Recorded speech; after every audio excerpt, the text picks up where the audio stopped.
Ölkəmizin içi üçün çox önəmli olan, bəlkə də son həftələrin ən maraqlı hadisəsini müzakirəyə çıxartmışıq. İslamdan soydaşlarımızın bəziləri gedir, daha dəqiq İslamı tərk edir. Buna müxtəlif səbəblər gətirənlər də, hətta bəhanələr gətirənlər də var. Mən hesab edirəm ki, heç nəyə baxmadan, yerdə baş verənlərin hansı istiqaməti yönəlməyinə baxmadan İslam tərk ediləsi din deyil. Amma hansı amillər var? Hər vaxtınız xeyir olsun. Sevil Nuriyeva və mən Doktor Prezes sizə növbəti divanı təqdim edirik. Biz bu məsələyə baxmaq istəyirik, daha konkret qoysam sualı, İslam və başqaları. Nədən Azərbaycan soydaşları, Azərbaycan vətəndaşları İslamda olarkən bu dini tərk edirlər və başqa dinləri qəbul edirlər? Mən üzr istəyirəm, Ziya, çox üzr istəyirəm. Biz burada başqaları deyəndə bizi başqa cür başa düşə bilərlər. Təmsil elədiyimiz din elə kamilliyi, böyüklüyü ondadır ki, təmsil elədiyimiz din, yəni İslam dini bizə bütün dinləri və bütün peyğəmbərləri sevgi ilə tanımağı öyrədibdir. Burada hansısa dinin üstünlüyü və əskikliyindən söhbət getməyəcək. Niyə bu proses baş verir sualına cavab tapmağa çalışacaq? Tamam, bu cavabı tapmağa və araşdırmağa bizə kömək edən qonaqlarımız olacaq. Studiyanın qonaqları Bəhram Qurbanovdur, müstəqil İslamşünas. Xahiş edirəm, qarşılayırdınız onu. Və Həyat Verici Lütf Kilsəsinin baş pastor müavini Müşfiq Bayram. İcazə verədiniz sevgili xanım. Buyur. Bəyram bəy, mənim sizə elə ilk sualım var. Nədən Azərbaycanda bu proseslər başladı? Nədən? Sizin bu gördüyünüz səbəblər nədədir? Öncə həmd olsun Allaha, yalnız ona ibadət edirik, yalnız ondan yardım diləyirik. Allahdan başqa ibadətə layiq məbud yoxdur və Muhammed onun qulu və sonuncu peyğəmbəridir. Azərbaycanda bütün bu proseslər mənim fikrimcə iki səbəbdən irəli gəlir. Birinci səbəb dini savadsızlıq. Dini savadsızlıq və ikinci səbəb bu siyasi bir səbəbdir. Dini savadsızlıq nə ilə bağlıdır? Əvvəla gəlin nəzər salaq bütün Azərbaycanın tarixinə və xüsusən bizim yaşadığımız bu sonuncu 20-ci əsrin tarixinə. Biz çox gözəl görəcəyik ki, İslamın nəinki təbliğatı, ümumiyyətlə İslam dini Azərbaycanda o qədər də yayılmamışdır. Nə elə? Yəni elmlə. Yəni elmli İslam Azərbaycanda yox idi. Son zamanlar Sovet imperiyası dağılandan sonra bu ərazi tamam bomboş qalıb.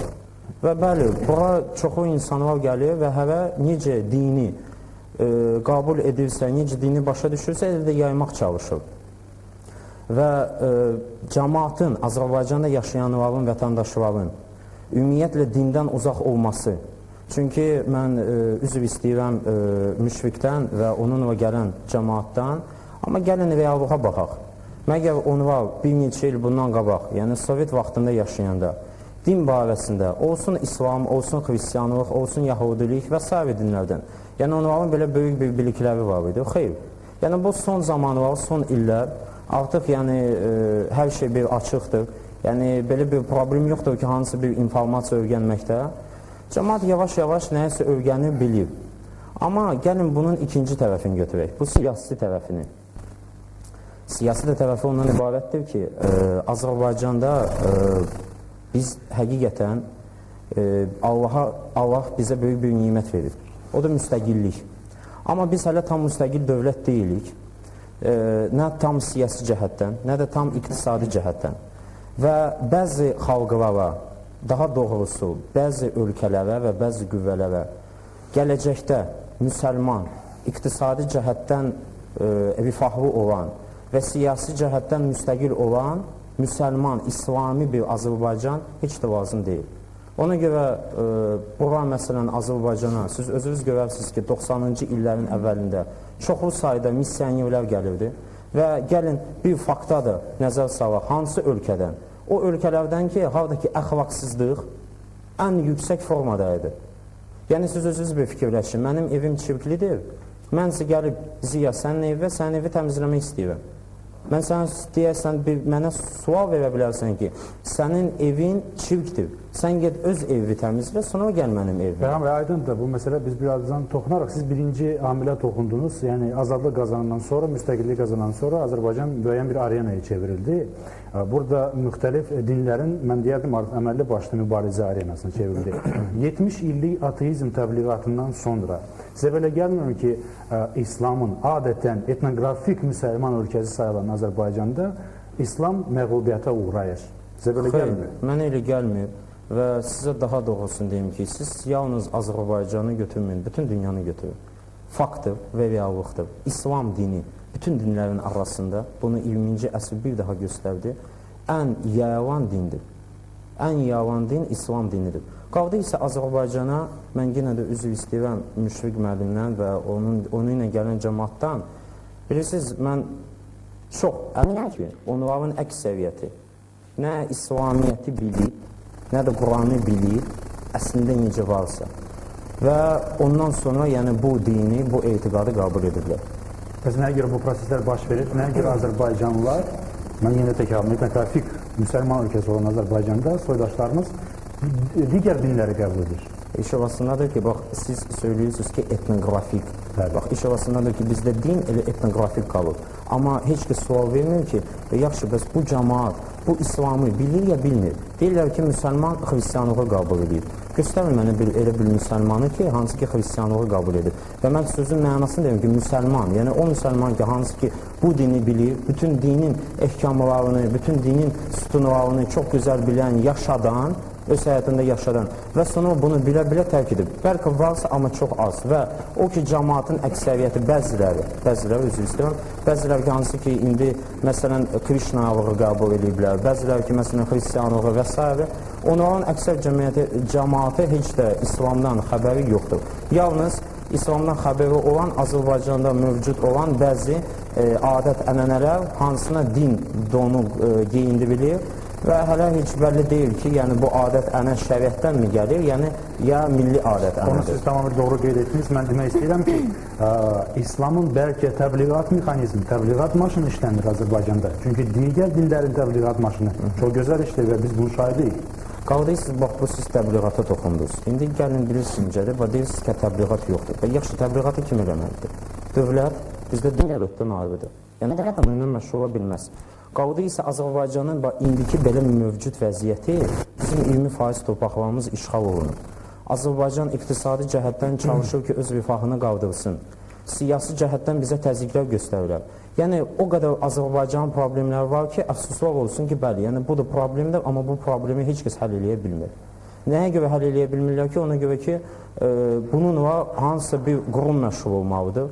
Qurum isə mütləq maliyyələşməlidir. Yəni, maliyyə olmalıdır. Məsələn, siz özünüz görəcəksiniz ki, bu olan Azərbaycanda olsun Krishna, ya Xristiyan bu təriqətləri, cəmaatları, onlar hamısı çox gözəl şəkildə dini ədəbiyyatla hamısı, necə deyim ki, xaricdən gələn, yəni maliyyələşir. Yəni, siz özünüz də ona nəzər salın ki, nəyə görə xaricdən və xüsusən o ölkələrdən ki, halda ki, mən yenə bunu təkrarlayıram və deyəcəm, əxlaqsızlığın ən yüksək formasında sürən ölkələrdən bu misyonərlər öz evlərini qoyub, gəlirlər Azərbaycanda nəyəsə burada təmizləmək, nəyəsə dəyişdirmək istəyirlər. O da birisi siyasi məsələ. Bəyram bəy, insan özünün içində, təbiətində azaddır, seçimdə azaddır.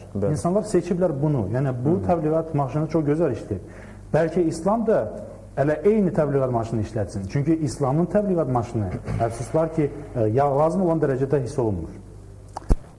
Düşmənlər az deyil və düşmənlər çoxdur və məhz buna görə, yəni İslamı hardasa yayanda bu İslamiyyətə hansı bir don geyindi bilir və çalışırlar ki, bunu boxsunular. İndi kim tərəfdən, mən onu bilmirəm və deyə də bilmərəm. Qaldı isə mən sizə bir Azərbaycan, bir cavan gənci kimi, Azərbaycan vətəndaşı kimi tam açıq bəyan etmək istəyirəm. İndi Azərbaycanda olan bu vəziyyət müvəqqətidir. Yəni, vaxt gələcək, inşallah, bu mütləq olacaq və bunu görəcəklər. Bu adi bir söz deyil. İnşallah yaşayaq, görək. Azərbaycandakı vəziyyət, inşallah, nə vaxtsa düzələcək, mən buna tam inanıram. Və inanıram ki, insanların maddi cəhətdən vəziyyəti daha yaxşı olanda, İnsanlar, yəni çörək haqqında o qədər çox fikirləşməyəcəklər. Yəni, çünki çörək artıq problem olmayacaq və hər kəs oturub, nə isə oxuyub vaxtı çatacaq, vaxtı olacaq ki, oxusun, bilsin və özün üçün biləcək ki, yəni nə haqdır, nə batildir. Yəni siz bunu təbii seçimə buraxırsınız. Bəli, bəli. Aydındır. Suallar var mı? Təşəkkür edirəm.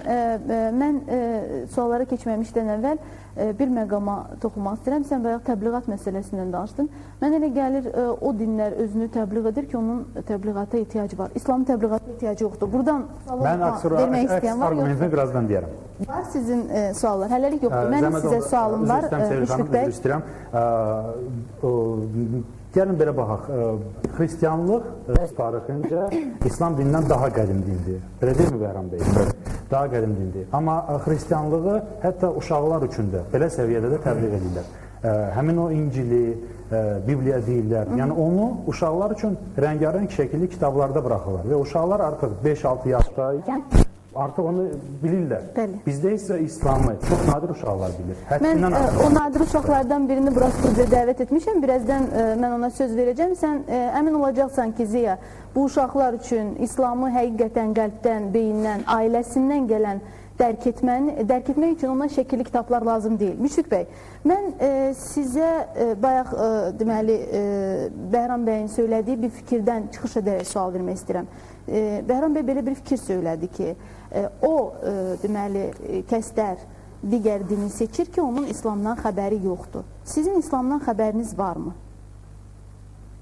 Buyurun. İslamdan xəbərim var. Bu sualı biz biraz aydınlaşdırmalıyıq. Yəni, əgər siz bunu nəzərdə tutursunuzsa ki, mən Quranı əzbərdən bilirəm və yaxud da bütün İslam adət-ənənələrini belə çox dərindən tədqiq eləmişəm, yox. Mən daha çox bəlkə də ümumi tanışlığım olub. Yəni, İslamın ehkamları, Quranın Azərbaycan dilinə tərcüməsini oxumuşam. Ondan sonra bu bir 10-12 il bundan əvvəl oxuyacaqlar gelirdi. Məhəmməd Peyğəmbərin həyatı haqqında onları öyrənmişdim. Sonra müxtəlif İslamı öyrənən tələbələrlə, mollalarla söhbətim olmuşdu. Yəni daha çox bəlkə də ümumi tanışdıq, amma dərindən tədqiq eləməmişik. Təşəkkür edirəm. O zaman mənə deyə bilərsinizmi ki, hansı göz qamaşdırıcı məqamlar sizi dünyanı heyrətə gətirən, dünyanın bir çox xristian alimlərini, filosoflarını, araşdırmaçılarını, kimyaçılarını heyrətə gətirən bir dini yox, orada möcüzə görüb o dinə gələn insanların söylədiyi fikrə, İslama yox, o bir tərəfə, digər dinə üzünüzü tutdunuz. Hansı keyfiyyətlər sizə cəlb etdi? Çox gözəl. Çox gözəl. Bilirsiniz, əvvəla mən deməzdim qarşı tərəf, çünki qarşı durmaya gətirmək heç vaxt yaxşı deyil. Biz hamımız bu bəşər övladıyıq.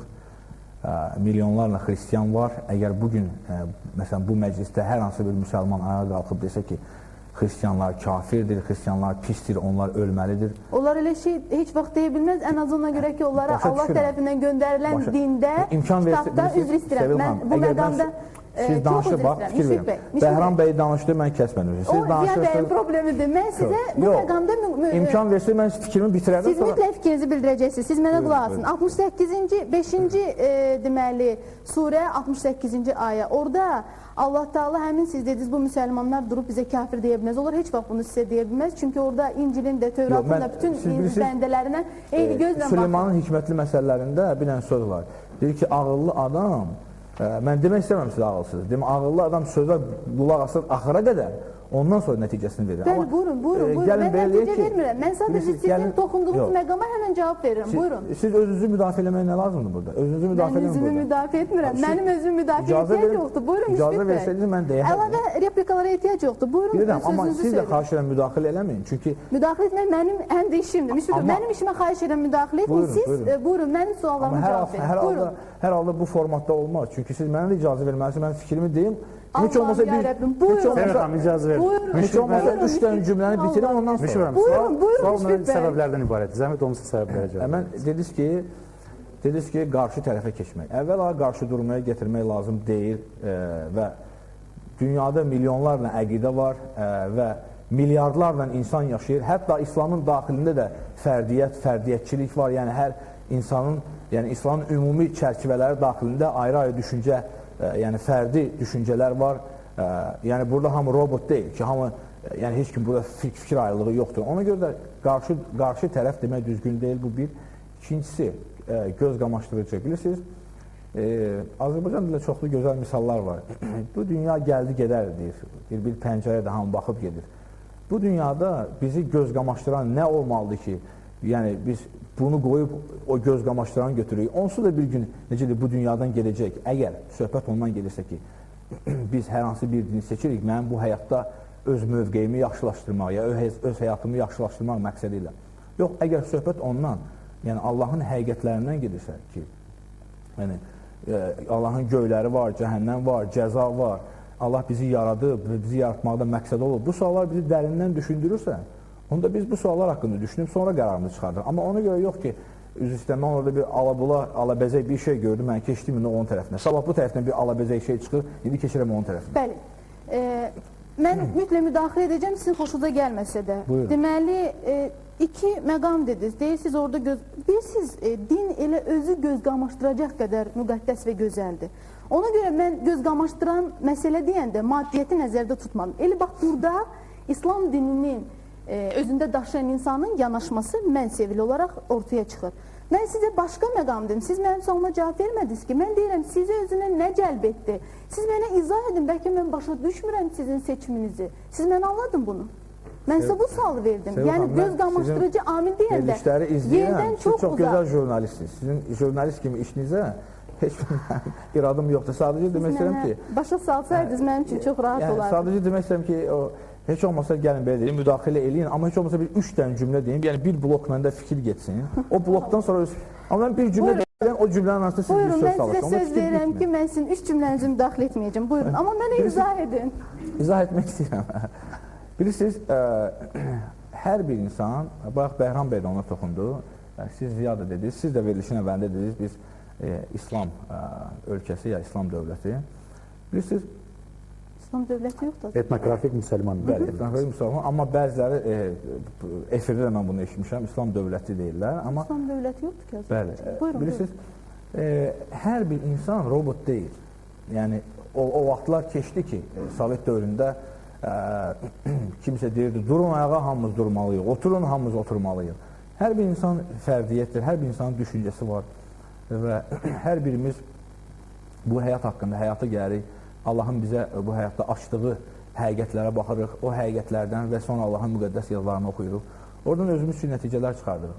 Bilirsiniz, əgər mənim din qəbul etmək arzum və həvəsim olsaydı, onda misallar var, deyir, az aşım ağrımaz başım.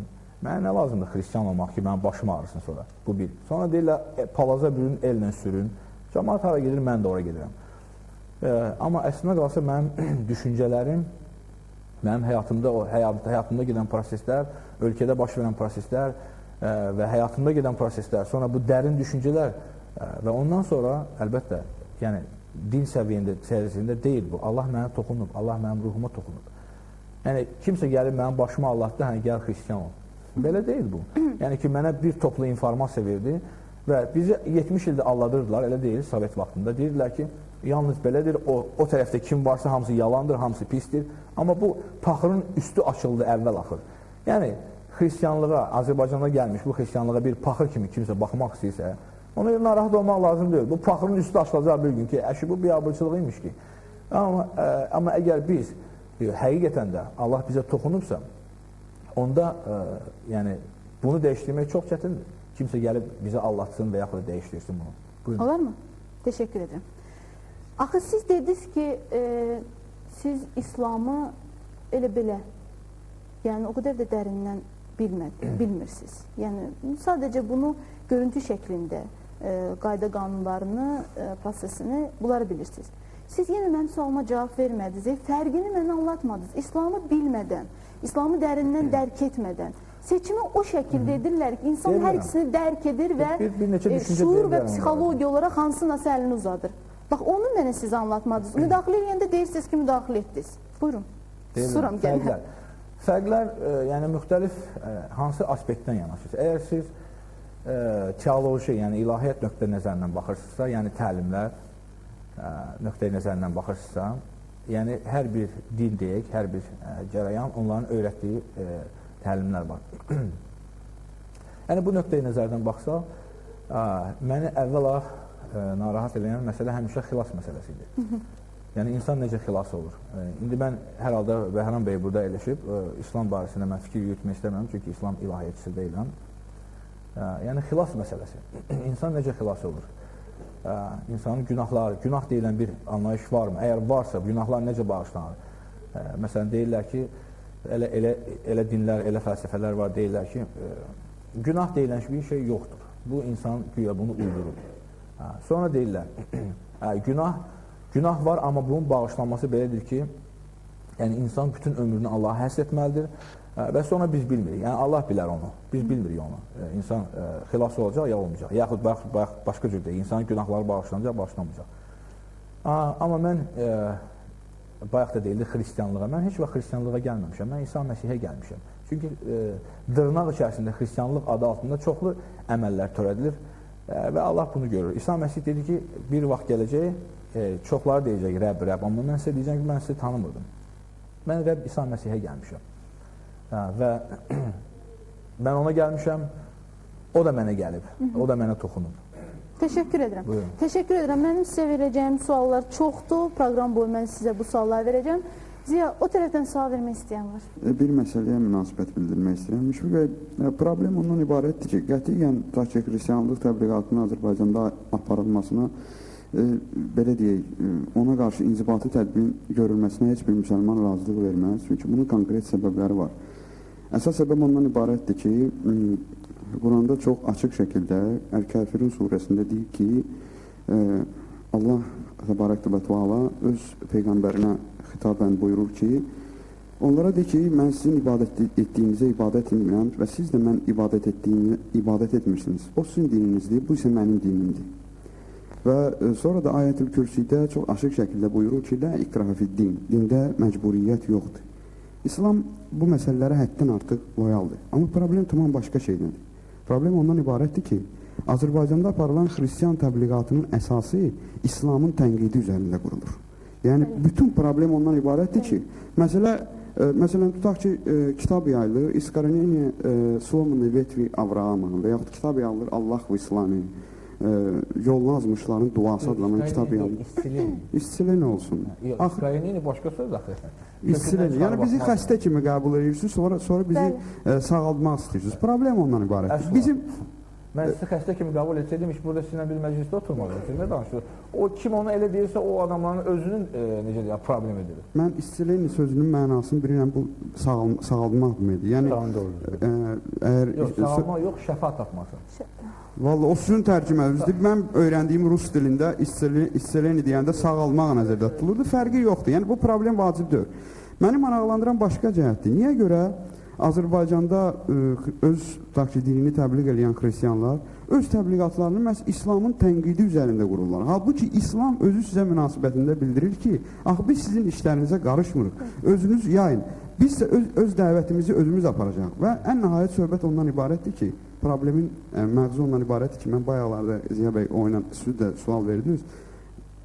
İslam elə sürətlə yayılır ki, onun Azərbaycanın özündə də, onun qarşısını almaq mümkün deyil. Bu illəri, tutaq ki, Ramazan bayramında, bayram namazında Şəhidlər məscidində misal çəkə bilərəm ki, elə oldu ki, bir dəfiyə cəmaatın o namazı qılmağına imkan olmadı. Yəni, cəmaat 2 dəfiyə o namazı qıldı. Azərbaycanın elə məşhur şəxsləri ora gəlmişdi ki, məsələn, bizim hamımızın tanıdığı Bakı zamanlarının sevimlisi olan Kəbəyin Bəhram, məsələn, mən gördüm cəmaatla bir yerdə, hamı bir yerdə namaz qılırdı. Və eyni zamanda digər məscidlər, tutaq ki, Səhər-Şəhər Cümə məscidində mənim xəbərim var ki, orada da cəmaata bayram namazında yer tapılmıyor. Yəni, əslində, bilirsiniz, bizim bu məsələyə münasibətimizin layallığı məhz Qurandan öz əsasını tapır. Quran yazır ki, batil olan yıxılmağa məhkumdur. Yəni, biz bu məsələyə münasibət bilirik. Biz qətiyyən sizə qarşı hər hansı bir iddia irəli sürmürük. Hətta İslamın Dərü-Sülh cihad prinsipi var ki, burada da göstərilir ki, xristiyanların zorla İslamlaşdırılmasının imkan verilməməlidir. Və bunun da faktları, onlarla faktları var ki, bütün xalqlar olub ki, xristiyan olub sonradan müsəlmanlığı qəbul edir. Məsələn, Ruslar Şimali Qafqaz ərazilərinin işğalı başlayanda kabardinlər bütövlükdə xristiyanlılar. Sonra məhz müsəlmanların, ta ki, qonşularında olan çeçenlərin, avarların mübarizəsini görərək və onların istiqlaliyyət eşqini görərək İslama meyl gətirmişlər. Azərbaycanda xristiyan dininə meyl hardan əmələ gəlir, necə əmələ gəlir? Bu bir-iki səbəbdəndir. O səbəblərindən biri bugün Azərbaycanda xristiyan olan şəxslər ki, adlarını güya müsəlman qoyurlar. Əvvəl onlar müsəlman deyirlər. Yəni, bir müsəlman kimi, yəni bir İslam kimi İslam deyirlər. Bunların kökü hardan gəlir ortalığa. Yəni ki, birinci səbəbdəndir. Əvvəla bunların əksəriyyəti yahudilərdir. Müsəlman adı ilə yaşayan yahudilər də Azərbaycanda. İkincisi də Qarabağ hadisələri ilə bağlı. Qarabağdan gəlmiş olan xristiyan ermənilərdir ki, burada öz adlarını dəyişdiriblər. Həsən, Hüseyin, Kazım, Musa, Müşfiq, belə adlar qoyublar. Ondan sonra isə Çox sağ olun. Ondan sonra isə güya ki, bunlar bu dinə verilən azadlıqdan istifadə edirlər və xristiyan dinini qəbul edirlər. Hansı ki, onlar elə əvvəlki köklərinə qayıdırlar. İkincisi də ki, bunların meyilli olan cəmaatın əksəriyyəti, bunlar burada, yəni bunları döndərən maliyyədir, iqtisadiyyatdır. Heç vaxt biz müjdəni təbliğ etmirik bu yolla ki, biz İslamı tənqid edirik və müjdəni onun əsasında təbliğ edirik. Bilirsiniz, əgər bir insan hər hansı bir fikrə reaksiyanla başqa bir fikrə keçirsə, onda o səbatsız bir şeydir. Yəni, o insanın daxilindən gələn və Allahdan gələn həqiqət deyil. Ki, mən istəmədim müsəlman olum, ben buna reaksiya verdim, oldum xristiyan. Bunun kökü yoxdur. Ona görə də yəni, təbliği bu şəkildə qurmaq ki, güya ki, İslamı tənqid eləyib, onu aşağı salmaq və xristiyanlığı qaldırmaq. Əziz Bakılılar və şəhərimizin qonaqları, Qızıltaç Şadlıq Sarayı sizi dekabrın 31-i saat 21-də möhtəşəm yeni il gecəsinə dəvət edir. Gecədə Azərbaycan estradasının ulduzları Aygün Kazımova, Səməd Səmədov, Ruhəngiz Allahverdiyeva, Ağadadaş Ağayev, Vasif Məhərrəmli, Elariz Məmmədov, Vaqif Gərayzadənin W triosu, Elza Seyidcahan, Azərin, Cavanşir Məmmədov, Firuzə İbadova, Rəşad İlyasov aşıqlar qrupu öz gözəl mahnıları ilə sizi sevindirəcək. Süfrənizi isə Azərbaycan mətbəxinin ən dadlı və ləziz yeməkləri bəzəyəcək. Gecənin aparıcısı Nərgiz Cəlilovadır. Sizə gözəl və mənalı istirahət arzulayırıq. Mən ulduz olmaq istəyirəm. Mən ailə qurmaq istəyirəm.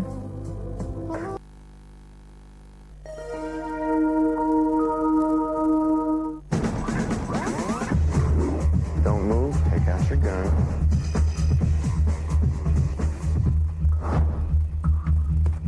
You got the gun?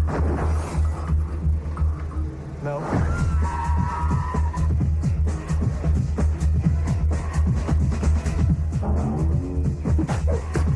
Новый фильм от создателей «Человека-дождя» Барри Левинсона.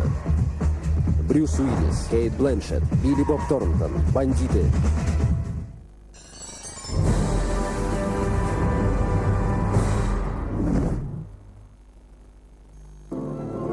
Həyata bir dəfə gəlirik. Ona görə vaxtımızı unudulmaz keçirməliyik. Belə bir vaxt heç zaman olmamışdır. Raymond Weil, Geneva. Biz həmişə harası tələsirik. Amma ayda bir dəfə həyat sürətini azaldır və demək olar dayanır. Kritik günləri ləğv etmək olmaz. Amma niyə dayanmalısan? İndi səndə yeni ultranazik korteks var. Onların üst təbəqəsi yumşaq pambıq kimi nəfəs alır. İçindəki materialı isə nəmişliyi hopdurur və özündə saxlayır. Ona görə də nəmişlik artıq sənə toxunmur. İndi hərəkəti özün idarə edirsən. Korteks, vəssalam.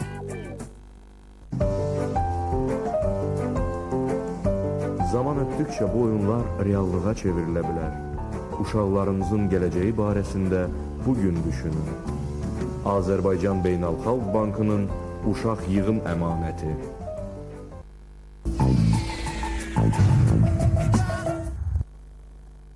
Bunu götürebilirsin. Bu reyting gazetidir. Reyting gazeti. Azerbaycan'ın bıraktığı reyting gazeti. Baştan ayağıdan Yahudi emblemi. Altı bucaqlı. Altı bucaqlı Yahudi emblemi. Ablam ki Yahudi rədddə. Hacı, zəhmət olmasın. Mən belə başladım ki... Ziya bəy, icazəni... Hacı, zəhmət olmasın, xahiş edirəm. Söhbət indi Yaxınlardan getmir. O qəzetin bura heç bir dəxili yoxdur. Hərə bir qəzet buraxır, hərə bir söz deyir. Sonra ikincisi də, əgər kimsə İslamı tənqid edibsə, o adam yökəbaşlıq edir. Çünki oturur burada Azərbaycanda deyir, gəmidə oturub gəmi işinə davam edir. Bu qədər müsəlmanlar var, onların heysiyyatına toxunmaq mı olar? İkincisi, bizim çox hörmətli qardaş Əbdül, Hacı Əbdül, bağışlayın, üzr istəyirəm. Mən sizi əvvəl də efirdə görmüşəm, sizə mənim böyük simpatiyam var, sizə böyük hörmət edirəm və sizin kəndin cəmatına da böyük hörmət edirəm. Və qaldı ki, o erməni adlarına, indi bilirsiniz, yəni bu gülüncdür Hacı Əbdül, belə demək ki, biz göyə erməniyik və adımızı göyə dəyişdi və yaxud da Yahudiyik. Yox, mən atam Əyyub Bayramov Qubada çox tanınmış adamdır, kənd təsərrüfatı erməni namizədir, bütün cəmaat onu tanıyır. Mən sizə müraciət eləmək istəyirəm, buyurun. Birincisi onu demək istəyirəm ki, biz burada hamımız Rəbbin adı ilə toplaşmışıq və hamımız onun bəndələrik və Allah bu saat göydən baxırmır və gəlin özümüzü aparaq, ona layiq surətdə aparaq. İkincisi, əgər söhbət Azərbaycanda xristiyanlığın tarixindən gedirsə, Azərbaycanda xristiyanlıq 1-ci əsrdən mövcuddur və İsa Məsihin ilk şagirdləri Azərbaycana gəliblər və buna bariz bir sübut kimi bu saat Azərbaycanın kəndlərində, şəhərlərində olan qədim kilisələrin binalarıdır və onların... Üzr istəyirəm, Hacı qoy fikrini söyləsin, sonra cavab verərsiniz. Buyurun. Və bu çox vacib bir faktdır. İkincisi, xristiyanlığın ümumiyyətlə Azərbaycanın bütün mədəniyyətinə böyük təsir olub, belə getirsək və bu saat mənim əlimdə Nəsiminin şeirləri var və bizim başqa karifler şairlərimiz var və hamısı orada onların əsas qəhrəmanlarından biri İsa Məsih olub, həmin o şeylərdə. Və üçüncüsü isə onu demək istəyirəm ki, bizim ürəyimizə toxunan bu günləri Basır Müşfiqin dediyi kimi böyük bir şey var ki, hər bir insan günahlıdır və hər bir insan sabahları Allah qarşısında dayanacaq. Əvvəla mən bu Azərbaycanda olan vəziyyəti şərh etməzdən qabaq, mən istərdim ki, bir balaca dünya praktikasına bir qədər nəzər salaq və verəcəyim məlumatların hamısı ən son məlumatlardır. 2000 və 2001-ci ilin məlumatları. Məsəl üçün, Fransanın təcrübəsini götürək. 2000-ci ildə Fransa parlamenti xüsusi qanun qəbul etdi ki, destruktiv kultlar qadağan. Hətta elə bir təklif oldu ki, orta məktəblərə 100 metr yaxınlıqda belə bunların yerləşməsi qəti qadağandır. Fransa jandarmeriyasının xüsusi bir bölməsi var. Daxili İşlər Nazirliyinin xüsusi bir bölməsi var. Bunlar xüsusilə bu missioner təşkilatlarının fəaliyyəti ilə məşğuldurlar. Və bunlar 10 kriteriya orada qeyd ediblər ki, bu kriteriyaların heç olmasa biri olarsa, bu təşkilatlar qəti qadağan olunmalıdır. Qəti qadağan olunmalıdır. Ben baxdım bu kriteriyalara. Heç olmasa bunun 6-sı, 7-si Azərbaycanda öz əksini tapmışdır. Hələm orada birini deyirdilər. Məsələn üçün, bir-ikisini deyim sizə, o biriləri hələm vaxtı qənaət edək. Məsələn, şuurun manipulyasiyası məsələsi. Nə tərq edir? Bir qədər sonra danışacağım. Ondan başqa, uşaqların özlərində təbliğat. Burada belə bir söz deyildi, səhvələmsə Sevil xanım qeyd elədi ki, uşaq bibliyası, məsəl üçün şəkilli kitablar və s. Bəli, siz dediniz. Lakin qanunvericilikdə də bu öz əksini tapıb ki, uşaqların valideynlərinin icazəsi olmadan heç kəsin həddi yoxdur ki, uşaqla bir təbliğat aparsın. Məsələn, sizə təqribən 5 il bundan qabaq olan bir əhvalatı deyim. Sabayıl rayonunun bütün uşaq bağçalarında məhz bu həyat verici bütün nümayəndələri valideynlərini xəbərdar etmədən açıq-aşkar şəkil çəkmək, ingilis dilini öyrətmək təbliğatı altında xristianlığın təbliğatı ilə məşğuldurlar. Ancaq bir bağçaya bunu buraxmadılar, bunu da bir haşiyə çıxıram. O bağçanın da direktoru Rus idi. Sonra Margumentirov deyirdi ki, bəs axı burada bir müsəlman uşaqları da var, mən bunların valideynlərinin icazəsi olmadan nətər bunları buraxa bilərəm? Məsələn, bu bir tərəfi. İkinci bir məsələ var. Deməli, bu cəmiyyət üçün həddən artıq qorxulu bir təzahür, öz təzahürünü bu qorxuda, cəmiyyətə təsirdə tapdığına görə Fransa deməli qanunvericiliyində göstərilir ki, bu təbliğatla, yəni destruktiv xristianlığın təbliğatı ilə məşğul olan şəxslər 5 ilə qədər azadlıqdan məhrum edilməlidirlər.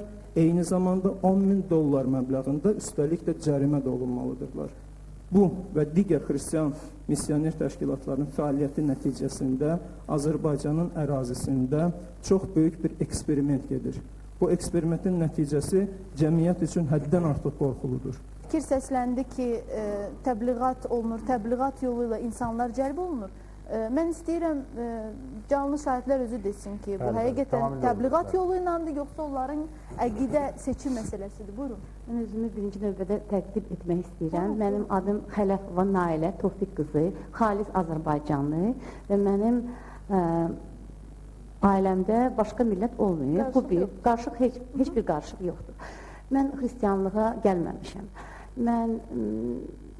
Bilirsiniz, mənim həyatımda belə bir an olub, 11 il bundan əvvəl məni Allah özü seçib xristianlığa və mən sonradan İncili oxuyandan sonra orada Efeslilərə məktubda birinci fəsil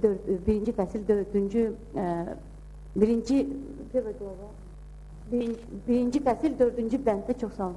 Orada deyilir ki, dünya yaranmazdan əvvəl Allah səni seçib.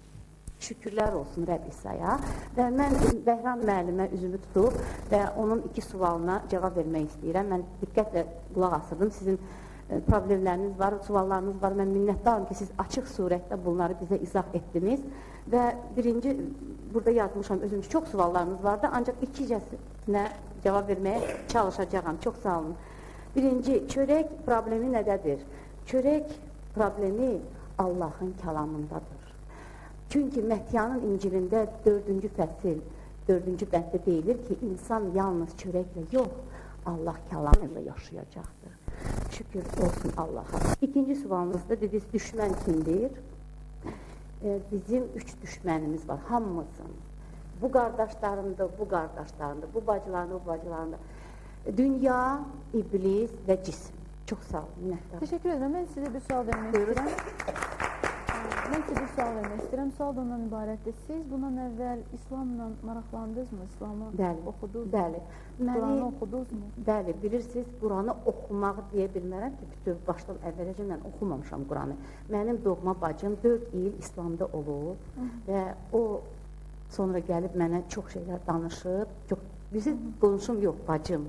Başa düşürəm. Yəni özünüz bunu özünüz həyatınızda hiss etməmişsiniz. Ancaq mən yaşadığım ailə nominal bir İslam ailəsi olub və hərdən məni nəyəm təzə pirə aparıb. Yalnız bununla kifayətlənir. Mən belə başa düşürəm. Mən balaca qız olaraq, mən çox, bilirsiniz, beynimdə cürbəcür fikirlər yaranıb. Çünki mənim insan kimi, mənə axı Allah yaradıb. Və Allah insanı özünə bənzər yaradıb və məndə Allah var. Və mən uşaqlıqda şuurum olarkən, mən düşünmüşəm, mən baxmışam suallar, vermişəm, Allah mənə suallarıma cavab verir. Mən suallar vermişəm. Başa düşürəm. Yəni, niyə o cavabları onu tapa bilməm? Bax, bayaqdan mən elə sual verirəm, genə yarımçıq qalır. O cavabı o kəs İslamı dərk edib, İslamı anlayıb, sonra təzdən xristianlığı dərk edib, onu anlayıb və seçim edib. Bax, onu edəndə mən artıq suala cavab tapa bilirəm. Siz oxumamısınız Quranı, siz İslami kitabları oxumamısınız. Hətta Avropalı alimlərin, Amerikalı Washington Irving'in yazdığı İslam haqqında kitabları oxumamısınız, onu özünüzdə, içinizdə hiss etməmisiniz, seçimi belə etmişsiniz. Seçimi xristianlıqda görmüşsünüz. Bunun səbəbini istəyirəm bilin. Səbəbi ondadır ki, mən həmişə sevinç axtarmışam və Allahın kəlamında İncildə deyilir ki, həmişə sevinin, istirablarda da sevinin. sevincinizdə də sevinin. Və mən həqiqəti tapmışam İsa Məsih. Başa düşdüm. İndi bax yaxınlaşır. Deməli siz İslamda kədəri gördünüz. Belə düz. Təşəkkür edirəm. Axır ki mən bu suala cavab tapdım. Buyurun, mən istəyirəm siz bu məqama da cavab verəsiniz. O tərəfə mütləq indi imkan yaradılacaq. Buyurun. İmkan olsa mən də demək istərdim. Bayaqdan Müsbit bəy. Nailə xanım oldu da. Çox belə mənə qarşı ədalətsizsiniz. Mən sizə onu deyim. Buyurun. Qardaş 19 nəfərlə gəlib. İnanın, sizə mən bir qardaş gözü ilə baxaram. Çünki hər biriniz inanç sahibisiniz. Yəni, əgər kimsə nə vaxtsa sizi gəlib, həddindən artıq ittiham edib, sizə nalayiq sözlər söyləyib, o insan bir də öz əxlaqsızlığını göstərir. Yəni, ona heç bir dinə aidiyyəti yoxdur. Bu birinci. Çünki mənim Peyğəmbərim sonuncu, bütün Peyğəmbərlərdir, mənim Peyğəmbərimdir. Amma sonuncu kimi, kimin yolu ilə gedir və Muhammed sallallahu aleyhi və səlləm. Onun isə əxlaqı daimə nümunədir və o öz əxlaqı ilə, öz dəvəti ilə bir də dünyaya göstərdi ki, yəni kimisə söymək, kimisə vurmaq və s. iş getməz. Yəni, nəinki iş getməz, yəni üzr istəyirəm bu sözü işlətməkdə. Yəni, o çox əxlaq ilə və müdrik ilə dəvət edirdi Allahın yoluna. Mən yalnız bir şeydə, bir problemi də qeyd etmək istəyirdim. Bu, heç vaxt efirdə səslənmirdi. Buyurun. Və çox vaxtı belə bir mövzular olanda həmişə neysə belə bir situasiya yaranır. Bir tərəf, o bir tərəf, biri düşmən, biri o birisi yaxşı, biri pis. Gəlin, xahiş edirəm. Yəni, biz dindən şov etməyək, bu bir. İkincisi, əgər burada oturan insana hamısı, mən şək şübhə etmirəm, inanç sahibidirlər. Biri İslam yolunu, Muhammed sallallahu aleyhi və səlləmin yolunu seçib. O bir tərəf deyir ki, biz İsa Məsihin yolunu seçmişik. Mən isə, bax, müsəlmanım. Və mən bu verilişə kitabla gəlmişəm. Və mənim gətirdiyim kitab Quran-ı Kərim deyil. Halbuki Quran-ı Kərim mənim beynimdə və qəlbimdə mənim həyatımı idarə edən bir kitabdır. Bax, gətirdiyim kitab bu İncildir. Bu kitabda, İncildə Muhammed sallallahu aleyhi və səlləm haqqında çoxlu xəbərlər var.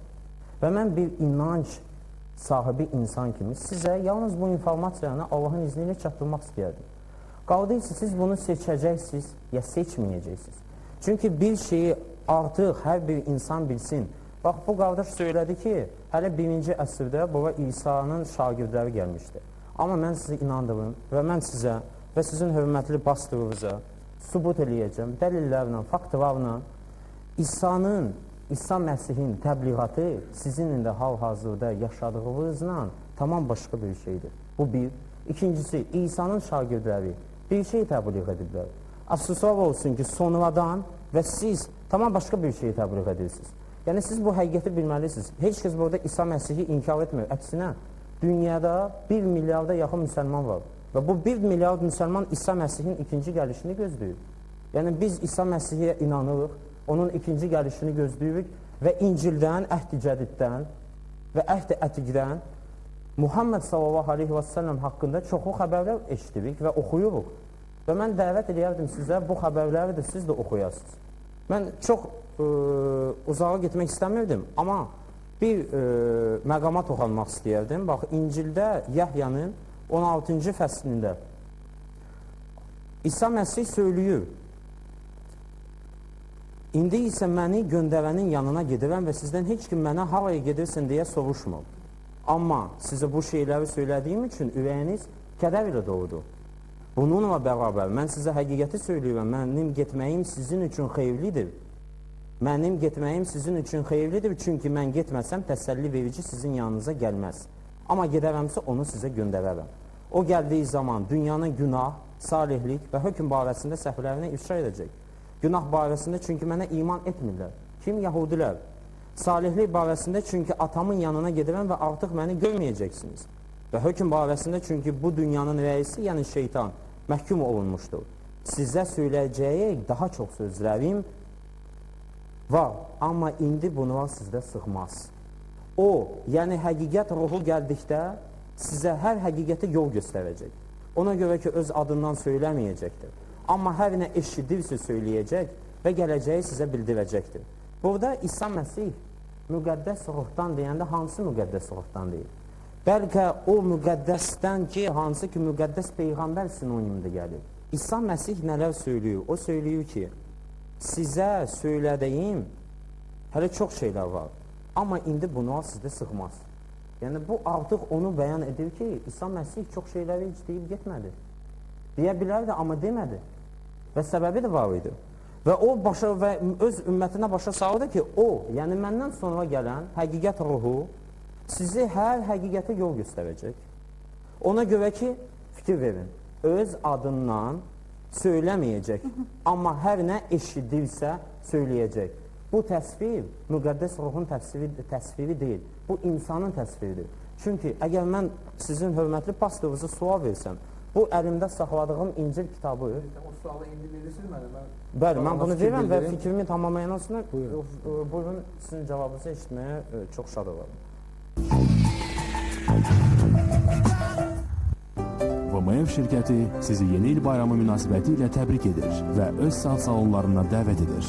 Lanjin salonu, 28 may küçəsi 6, Rado salonu, Xəqani Ticarət Mərkəzi, Swatch və Tissot salonları, Bülbül prospekti 16 və Mərkəzi Univermaqda yerləşən Swatch salonu. Yeni ilə ən zərifli hədiyyə saatdır. VMF, vaxt mühüm faydadır.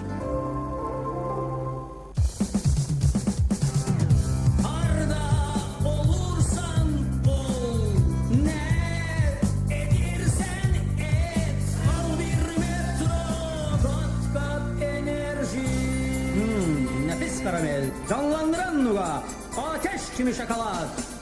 Ekstra enerji şertse, al bir metro, Ülker Metro, ekstra enerji. Bakon kampanyasından yeni il sürprizi. Panasonic'ın məhsullarını alan hər kəsi yeni il hədiyyəsi gözləyir. Audio playerlər, 140-anlar, radyo telefonlar, ütülər və daha nələr. Bütün bunlar dünya şöhrətli Panasonic'dən. Bakon kampanyası sizi qarşıdan gələn yeni il münasibətilə təbrik edir. Yeni ilinizi Panasonic'lə qarşılayın. Yeni ilə füsunkar ətirlərlə addımlayın. Sabina mağazalar şəbəkəsi Azərbaycan xalq ruhiyyəsi bəxş edəcək. Sabina ilə bayramınız unudulmaz olacaq.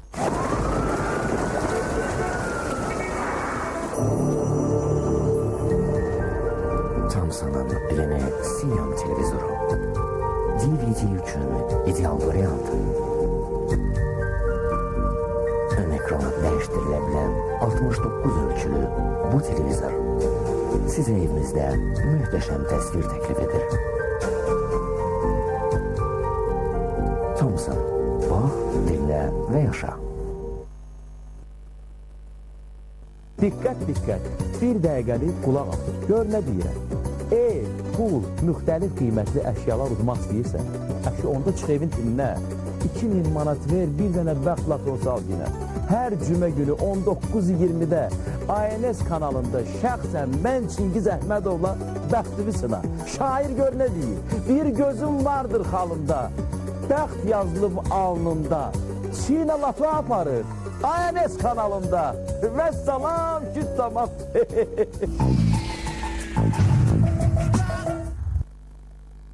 İş havasındadır ki, bu deyilən müqəddəs ruh, yəni bu İncil yazılan kitab, hər bir insan, fərqli olmaz, bu protestantdır, pravoslavdır, katolikdir, ya deyən ki, mən Rəbb İsa'nı seçdim, deyəcək ki, bunun müəllifləri hamısı müqəddəs ruh tərəfdən ilham alıb, yəni ondan bu ilhamı alıb, bu kitabı yazıblar. İnsanlar. Bəli, və müqəddəs ruh da, onu da söyleyeyim ki, anlayışı, ortodoksal xristiyanlıqda tək Allahı qəbul edirlər, amma deyirlər ki, Allah 3 sifətdən ibarətdir, ata, oğul, müqəddəs ruh.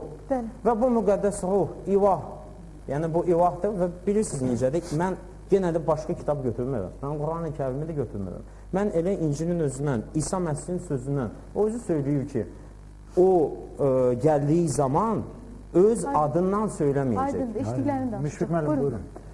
Çox qısa, Bəhram bəy nitqinin əvvəlində bir söz demişdi, mən hökmən o suala cavab vermək istəyirəm, çünki istəmirəm bizim Respublika ictimaiyyətində belə fikir yaransın ki, görə xristiyan ölkələri əxlaqsızdırlar, qalan ölkələr əxlaqlıdırlar, amma xristiyan ölkələri əxlaqsızdırlar. Bu belə deyil, qətiyyən. Bizim bir film var, gözəl film, orada deyir ki, bir bəyin oğlu, xanın oğlu gedir Parijdə oxuyur, gəlir. Deyir ki, əşi, indi biz əllə yedik, sən qaşıqla yiyirsən, təzə bir şey getirməmsən ki, bura. Süzlərdə deyir, aşkarda verirlər, bizdə masanın altında verirlər, həmən şeydir. Yəni, tutaq ki, o Avropa ölkələrində deyə, ya Amerikada, ya başqa xristiyan, belə adlandırılır, xristiyan ölkəsi yoxdur əslində, xristiyan dövləti, amma belə adlandırılan xristiyan ölkələrində kimsə əxlaqsızdır, yəni bu açıq şəkildədirsə, bu o demək deyil ki, müsəlman ölkələrində bütün adamlar pakdə əxlaqsız adam yoxdur. Elə olsaydı, mən qəzetləri oxuyuram, İranda deyir, fahişələr tutub kimsə öldürüb, bilmirəm nədir. Bu, mətbuatda gedən sözlərdir. Yəni, belə fikir yaratmaq lazım deyil ki, xristiyanlar əxlaqsızdır, müsəlmanlar pakdır, əxlaqlıdır, amma xristiyanlar əxlaqsızdır. Belə fikir yaratmaq lazım deyil. Üzr istəyirəm. Bu tərəfdən bizim yoldaş özünü də təqdim eləmədi. Yaxşı olar ki, adam özünü təqdim eləsin. Xahiş edəm, siz adınızı deyərsiniz. Zəhmət olmasın. Mən bircə dəqiqə İlcan Həsənov, çox gözəl. O gözəl belə bir söz dedi. Dedi ki, hipnoz. Belə çıxır ki, İlqar bəy burada özünü idarə edə bilən adamdır. Onu heç kim idarə edə bilmir. Belə az qala Allahın yanında otura bilən bir şəxsdir. Heç kim ona təsir edə bilmir. Amma yazıq Pastor Müşfiq onu kimsə idarə edir, ona kimsə hipnoz edir, təsir edir. Üzr istəyirəm. Siz gəlin birimizə hörmət qoyaq. Mən heç vaxt gedib məşqlərdə şpiyonluq eləməmişəm. Amma siz şpiyonluqla məşğulsuz həmişə. Xahiş edirəm. Müşfiq müəllim, xahiş edirəm. Olar. Bəhram bəy, xahiş edirəm. O da təhqir edir. Mənə hipnoz kimsə məni idarə edir. Xahiş edirəm. Belə olmaz. Xahiş edirəm.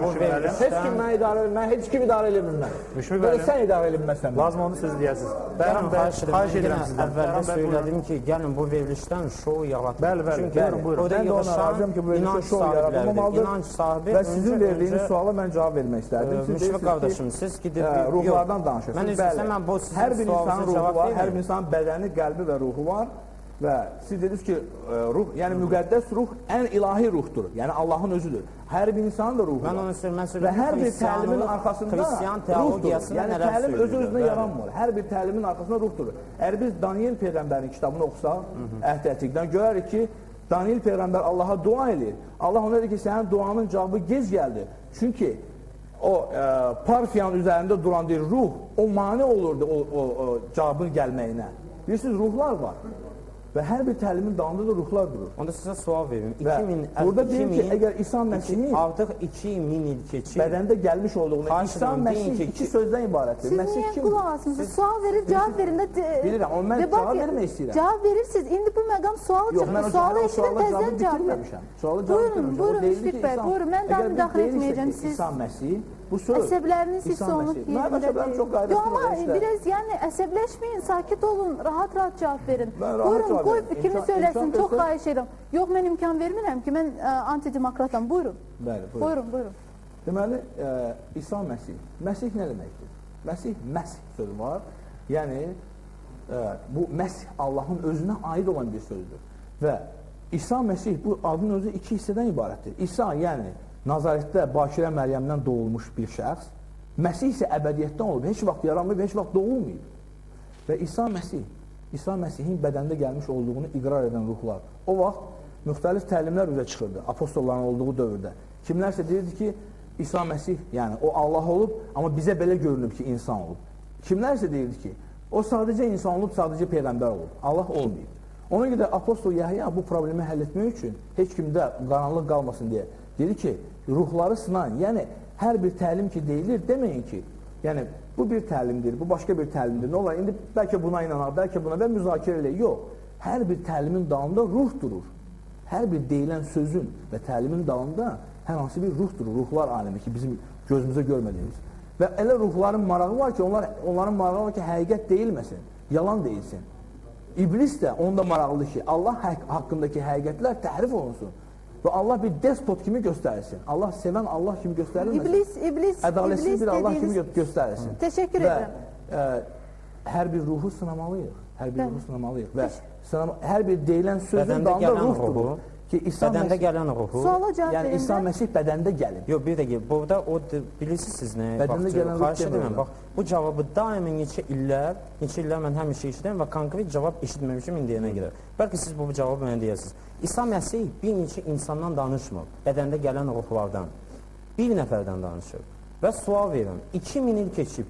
Kimdir o insan? İcazə versə cavab verir. Bax, kimdir o insan bədəndə gələn ruh? Ritorik sual verirsiniz, yoxsa suala cavab? Yox, mən konkret suala cavab verirəm və konkret cavab eşitmək istəyərdim. Buyurun. Yazılır ki burada, siz Allahın ruhunu bundan tanıyacaqsınız. Allahın ruhunu. İsa Məsihin bədəndə gəlmiş olduğunu iqrar edən ruh.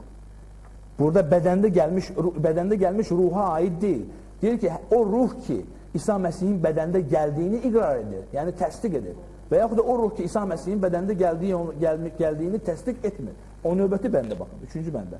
İsa Məsihin bədəndə gəlmiş olduğunu iqrar etməyən heç bir ruh Allahdan deyildir. Bu Məsihin əleyhdarının ruhudur.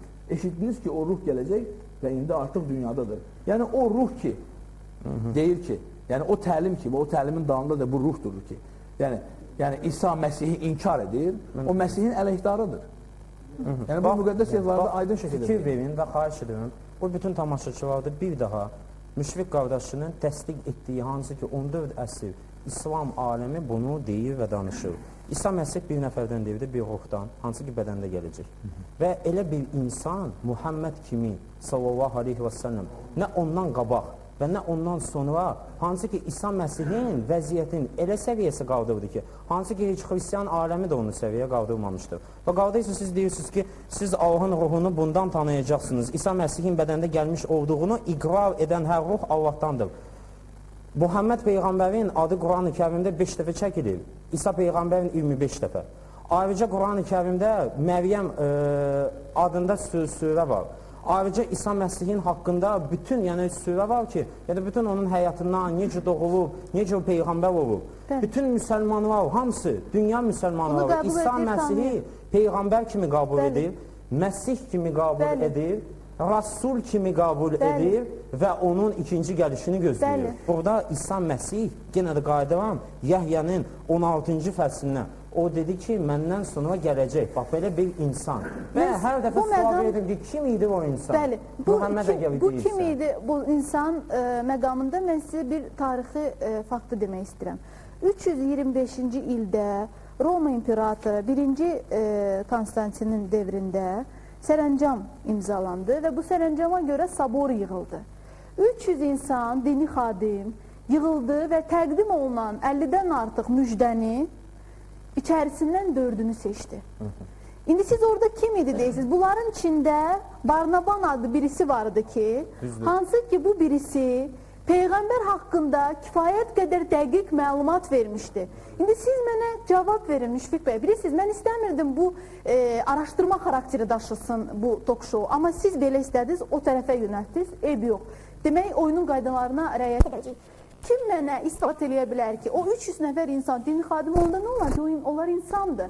Bu insan hansı qərəz və məqsədlə bu 50-dən artığın içindən seçdiyi məhz bu 4 İncil oldu, daha dəqiqi müjdə oldu. Yerdə qalanlarını siyasi məqsəd naminə seçilmədi. Bax, kim indi mənə onu izah elə bilər? İndi bir dənə Yahyadan götürdüyünüz ispatı gətiririk, heç kəsə hərə də onu öz fikirlərinə və öz siyasətinə getdiyi yola ideolojisine uyğun şəkildə ispat eləmək istəyir. Əsas məsələ səbəbləri araşdırmaqdır.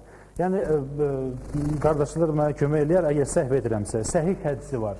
Orada deyirlər ki, vaxt çatar, ümmətdə alimlər, üzr istəyirəm, alimlər azalacaqlar, hətta yox dərəcəsinə gedər. Və insanlar məcbur olacaqlar cahillərə müraciət etsinlər.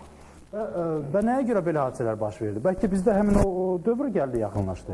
Bilirsiniz, əsas elə o idi ki, siz mənə birinci dəfə deyəndə ki, nədir? Dini savadsızlıq. İş orasındadır ki, hətta bax bu insan var, mən yenə deyirəm ki, onların hər birisinə qardaş gözü ilə yox, xeyr. O ki, Müşfiq qardaşım söylədi, bax, mən ona qardaş deyirəm, mən müsəlmanım. Amma o mənə deyir ki, görə ki, mən bütün xristiyanları əxlaqsız dedim. Mən heç vaxt bütün xristiyanları əxlaqsız deyə bilməm. Mən dedim ki, bəzi ölkələrdən, harada ki, əxlaqsızlığın ən yüksək forması, çünki bizə hələ Fransiyadan, hələ İngiltərədən, İspaniyadan missionerlər gəlməyiblər. Gəllər Qallandiyadan, Şvetsiyadan və s. ölkə, bəzi o ölkələrdən yəni katoliklər, pravoslavlar gəlmirlər, başqaları gəlirlər. Yəni Qallandiyada nə əxlaqsızlıq baş verir, açıq, aydın küçə ilə gedəndə lüt qadını var, lüt kişilər, kişi evlənir, hətta kilsədə evlənir və keşiş bunu evləndirir.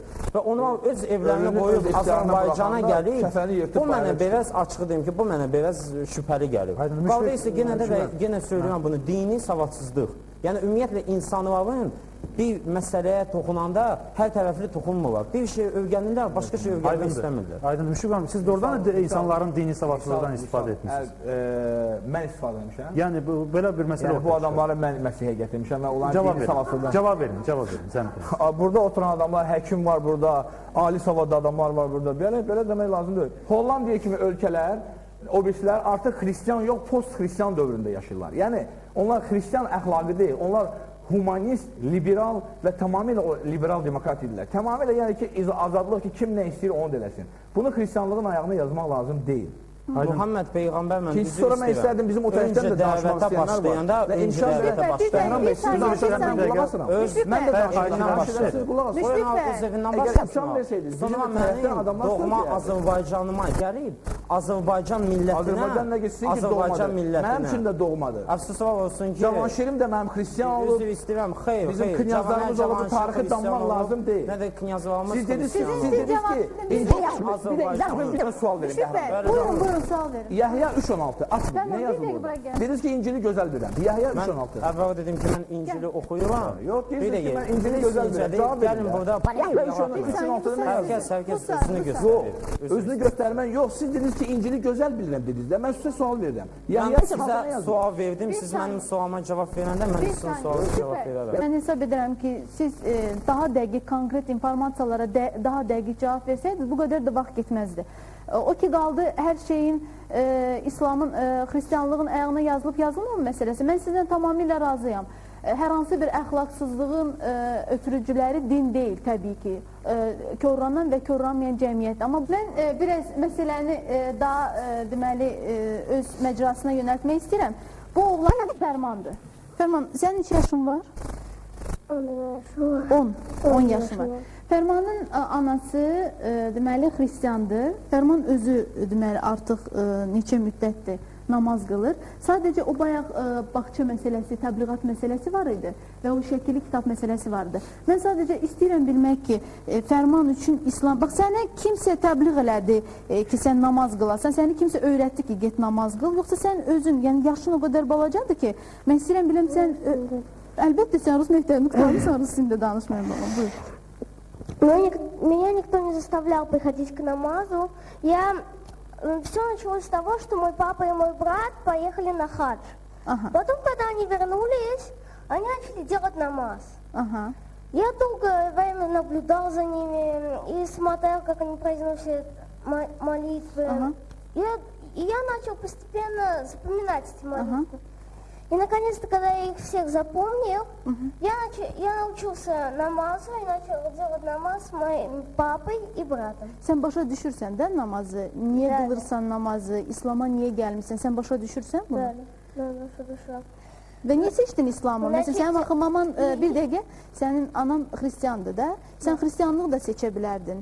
Niyə sən İslamı seçdin? Bax, mənim üçün maraqlısı budur. Потому что я считаю, что ислам, я подошел к исламу, потому что я считаю, что ислам это очень сильная религия, потому что Бог вначале послал Моисея с Торой и сказал людям поверить в него. Они его выгнали, они не поверили в него. Потом Бог послал Иисуса с Библией. Они его распяли, снова не поверили. И Бог сказал, я вам даю последнего пророка Мухаммеда и священную книгу Корана. Если вы этому не поверите, наступит конец света. И поэтому я верю. Mən çox qatı dindar idim, yenə də qeyd etmək istəyirəm. Və oxuduqca mən belə dindar işlər üçün, düzdür dindar idim, ancaq mən Allahı dərk etmək istəyirdim. Çox axtarırdım. Özüm dərdli anlarım olub, çox çətin günlərim, ancaq qalırdım Allahla, Quran. Namaz qılandan sonra deyirdim, ya Rəbb, mənə düz yolunu göstər, həqiqətini göstər. Nə isə mən ərəb dilində dualar eləyə-eləyə, özümdə başa düşmürəm, mən sənə nə deyirəm? Ya Rəbb, Azərbaycan dilində dua edirdim, əllərimi göyə qaldırırdım, 3 uşağım üçün dua edirdim. Mənə görün, mənə danış, həqiqətini aç. Və mən İncili oxuyandan sonra hər şeyi dərk elədim. Mən Allah Məsih bugün qəbirdə yoxdur. Məhəmməd Peyğəmbər qəbri var Mədinə şəhərində, bugün İsa'nın qəbri boşdur. İsa gələcək və burada oturan hər kəs onun qarşısında diz çöküb ona Rəbb deyəcək. Bax, bu günü düşünmək lazım. Teşekkür ederim. Beyran Bey.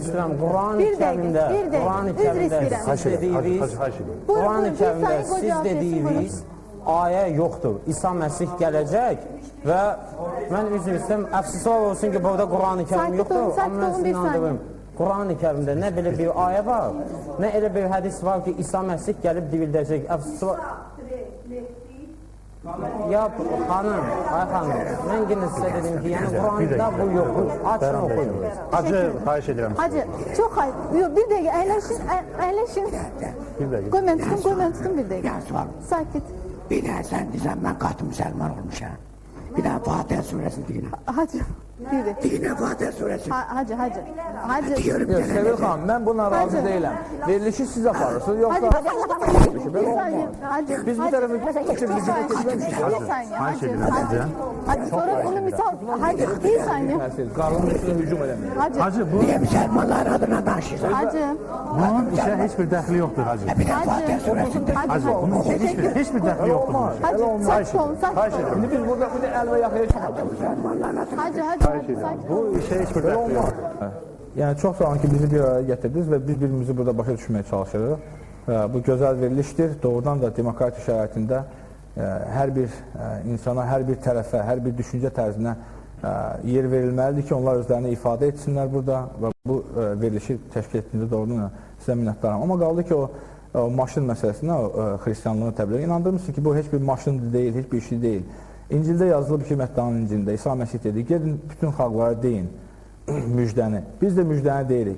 Kim istəyir inansın, kim istəyir inanmasın. Əvvəl-axır hər bir kəs, siz də bunu deyirsiniz, əvvəl-axır hər bir kəs Allahın qabağında cavab verəcək. Və doğrudan da deyirsiniz ki, mən suala cavab vermədim. Mən İsa Məsihin məhəbbəti, Allahın məhəbbətini İsa Məsihdə gördüm. Deyirsiniz, mən o məhəbbətə də oraya gəldim. Əgər mən məhəbbət görmürəmsə, mən niyə görə gedməliyim ora? Məhəbbət görürəmsə, mən oraya gedirəm. Və Allahdan da mənə məhəbbət gəldi. Mənim son sözüm bu verilişdə yalnız sizə aid deyil, yəni bütün tamaşaçılara aiddir. Birincisi, xahişim o vardır ki, dindar qardaşlarımdan, müsəlmanlardan, yəni biz hamımız bu dövlətin vətəndaşıyıq və əgər bir insan zəvaliyyətə düşübsə, ya bir insan haqqı axıra qədər tapmayıbsa, o bir insanın hansı ki bu haqqdadır, onun borcudur, əxlaqla və müdriklə bunu ona çatdırsın. Bu birinci. Və axırıncısı, bir Allaha inanan bir insan kimi mən dua ilə bitirmək istəyərdim və Allahdan istəyərdim ki, Allah Taala bizim bu cavan dövlətimizi ta qiyamət gününə qədər qorusun və o gündə hər birimizi Peyğəmbərlərin sonuncusu olan Muhammed sallallahu aleyhi və səlləmin ümmətindən etsin. Amin. Teşekkür ederim. Sağ olun. Buyurun. Mən son sözümü demək istəyirdim Sevil xanımdan əvvəl. Bəlkə də mən simbiyoz yaratmağa çalışdım. Alınacaq, alınmayacaq. Müşfiq müəllim deyir ki, məhəbbətlə gəldi bu dinə, bunu belə qəbul etdi. Bəhram bəyin sözünə belə başa düşdüm ki, bizdə ümma çatışmır, ümmətçilik yoxdur, birlik yoxdur. Bizim dövlətimiz öz inkişafını yalnız birlikdə tapacaq. Gəlin bu məhəbbətlə ümumiyyətə çataq. Təşəkkürlər, çox sağ olun. Teşekkür ederim Ziyad. Mən xristiyan olub, sonra müsəlman olan, İslamı qəbul edən çox insanların adını çəkə bilərəm. Solovyov'u, Bunini, çox insanın adını çəkə bilərəm ki, ilk ayaq basan kosmonavtın adını çəkə bilərəm ki, gedib azan səsini yuxarıda eşidib bu imana gəlibdir. Amma sadəcə Buninə məxsus bir fikir var. O fikri sonda söyləmək istəyirəm. O deyir ki, heç kəs özünə götürməsin bunu. Lənət olsun o kəsə ki, o Quranda deyilənləri eşitmir. Mən Tanrı tərəfdən göndərilən bütün imanlı sözlərə, bütün inam gətiriləsi fikirlərə sayğı, hörmət və Tanrıdan hamımıza lütf arzulayıram. Sağ olun.